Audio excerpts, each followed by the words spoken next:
9/11, the accusation bringing the guilty to justice by Slobodan Radojev. Mitric Chapter 9 Fateful flights *. The Boeing takes off from the runway and soon reaches its cruising altitude of 33,000 feet. The pilot's voice recommending his airline can be heard from the loudspeakers. "Good morning everyone. I am your Captain John.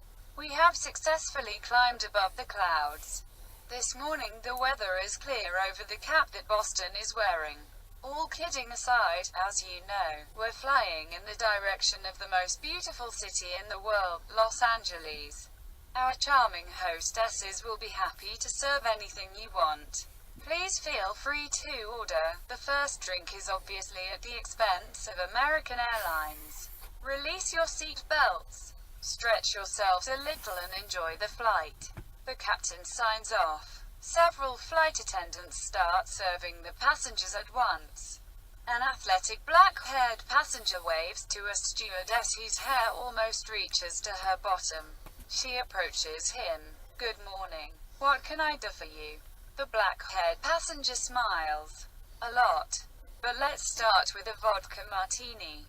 "So early." "I've been up for a long time." The stewardess looks at him and smiles. "Are you sure?" He understands what she's driving at. "How do you know that I am a Muslim?" "That's what I suppose." "You guessed right. But I'm not very religious." "Are you a Muslim?" "Oh, no. My mom is an American, and your father?" "Chinese. These are the most beautiful women in the world. At least that is what we Egyptians think. And you approve that I'm not wrong." She smiles and moves to fetch the order. *3 figures in the baggage compartment in the belly of the plane climb out of a big box and quickly put on parachute suits and parachutes, and then draw special gas masks over their faces. Schmidt looks at his watch. It is exactly 8:15 a.m. He nods to his colleagues that it's time for action. They move up to another compartment. Rita deftly opens the cap of an oxygen tube. The tube is connected to the cabin and other parts of the aircraft. Dolph inserts a plastic hose from a metal 5-liter bottle into the mouth of the tube. Then he opens the valve of the bottle. The check's leaping gas begins to sizzle. Schmidt once again glances at his watch. It is 20 minutes past 8. He gives a signal with his hand to move upward. All three of them climb out of the baggage compartment and enter the passenger's cabin. All passengers have already fallen asleep in a heavenly dream world. Schmidt jumps over a flight attendant with long black hair. Beside her on the floor lies an empty glass, and proceeds to the cockpit. His colleagues begin to search the passengers, taking their precious jewelry and removing their purses and put everything in their backpacks. Schmidt attaches an object to the front door of the cockpit and steps back a few yards. Then he hides behind the partition separating first and second class. He removes a device from his pocket, presses on it. There is a small explosion and the door is opened. Schmidt hurries inside. Both pilots are also in a dream world. Schmidt takes a mini-computer from his backpack and connects the accompanying cables to the appropriate contacts situated above the body of the co-pilot. In the course of his action, he pushes the co-pilot aside in order to place the mini-computer on the table. He then taps something into the computer. The plane began to fly towards Canada, but soon bends and sets course for New York City. Satisfied with the work done, Schmidt leaves the cockpit. The first team Schmidt opens the hatch of the aircraft. At a height of 33,000 feet he jumps head first into the abyss, followed by Rita and Dolph. They plummet down like arrows. All three breathe oxygen from special tanks. Far below them lies a dense cloud cover. In dozens of seconds, the trio is lost in water vapor.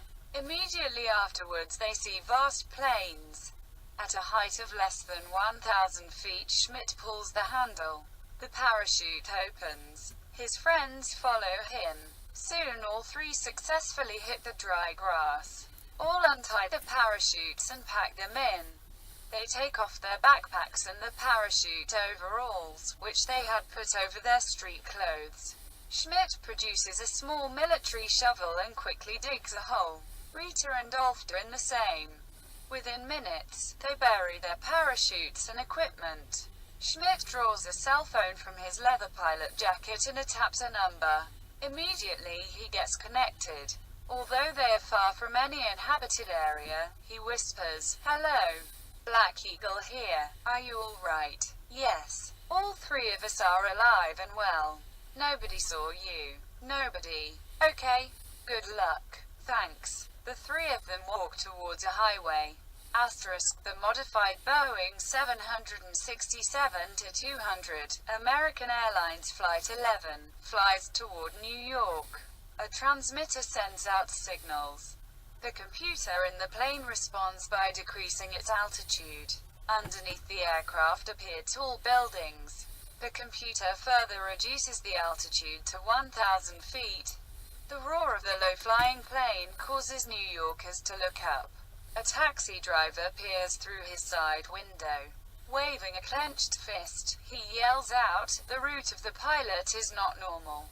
The building will get hit." His customer looks at the sky. Maybe the pilot's drunk. At exactly 46 minutes after 8 o'clock, the nose of the Boeing 767-200, in which 200 kilograms of high-grade uranium was hidden, hits the North Tower of the World Trade Center at full speed, exactly at the office where the transmitter was located.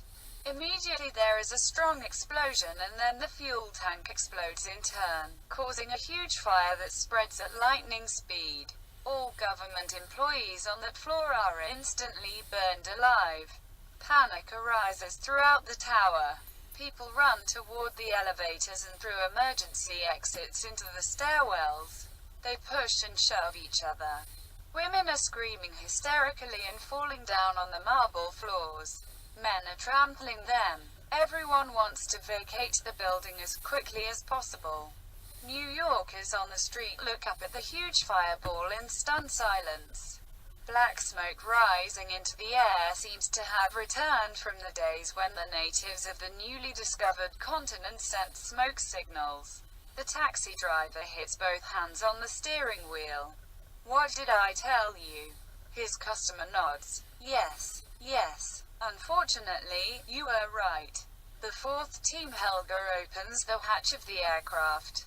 At a height of 33,000 feet she jumps head first into the abyss, followed by Carl and Robert. They plummet down like arrows. All three breathe oxygen from special tanks. Far below them lies a dense cloud cover. In dozens of seconds, the trio is lost in water vapor. Immediately afterwards they see vast plains. At a height of less than 1,000 feet, Helga pulls the handle. The parachute opens. Her friends follow her. Soon all three successfully hit the dry grass. All untie the parachutes and pack them in neatly. They take off their backpacks and parachute overalls, which they had put over their street clothes. Helga produces a small military shovel and quickly digs a hole. Robert and Carl are in the same. Within minutes, they bury the parachutes and their equipment. Helga takes a cell phone from her leather pilot jacket and taps a number. Immediately she gets connected. "Hello," she whispers. "Black Eagle number 4 here. Are you all right?" "Yes. No one saw you." "No. What about the other birds?" "One has successfully found the nest." "Excellent. What now?" "Act according to instructions." "Okay, bye. Good luck." The third team. "Hello. Black Eagle number 3 here. Are you all right?" "Yes. No one saw you." "No. What about the other birds?" "First Eagle scored a hit." "Bravo, Jill." From the speaker of the phone sounds a hoarse voice. "Bitch. Don't mention my name." "Sorry. I'm excited. We'll talk about that later." The fourth Eagle died in flight.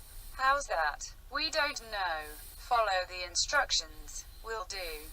"Don't worry. Good luck." The threesome walk toward a highway. The modified Boeing 757, United Airlines Flight 93 flies on toward Washington. Suddenly, the plane is hit by a rocket. The plane plummets. Within seconds the nose of the plane, in which 200 kg of high-grade uranium was hidden, hits the ground. Big explosions are echoed. The plane explodes into 100 pieces.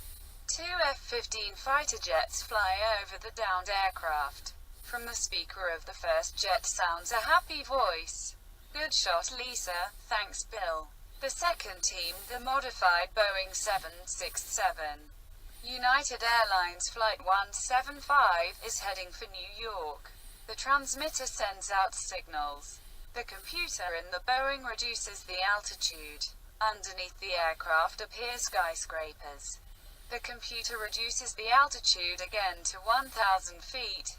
New Yorkers on the street look up and shout in chorus, "Oh my God!" Not again. At exactly 3 minutes after 9 o'clock, the nose of the Boeing, in which 200 kg high-grade uranium was hidden, slams at full speed into the South Tower of the World Trade Center, exactly at the office where the transmitter was located. A huge explosion follows.